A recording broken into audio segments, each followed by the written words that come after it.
rëndësie. Gjykata duhet me çdo kusht të mbrojë drejtësinë, të vërtetën dhe pa anësinë.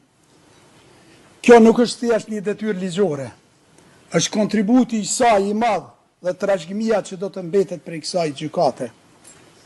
Ky është edhe shkaku pse ju bashkova atyre mira grave dhe burrave që u rreshtuan në radhët e ushtrisë lirimtare të Kosovës për lirinë e Kosovës.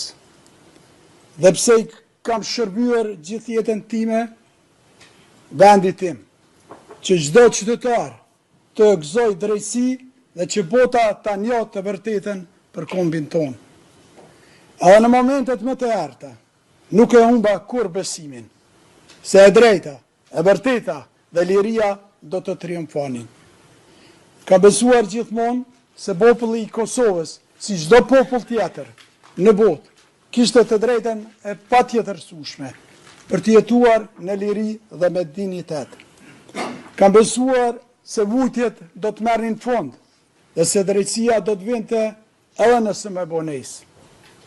Një të në kohë, kur nuk kam besuar se dhuna, urrejtja apo hakmarrja mund të jenë udhërrëfyes të ndershëm.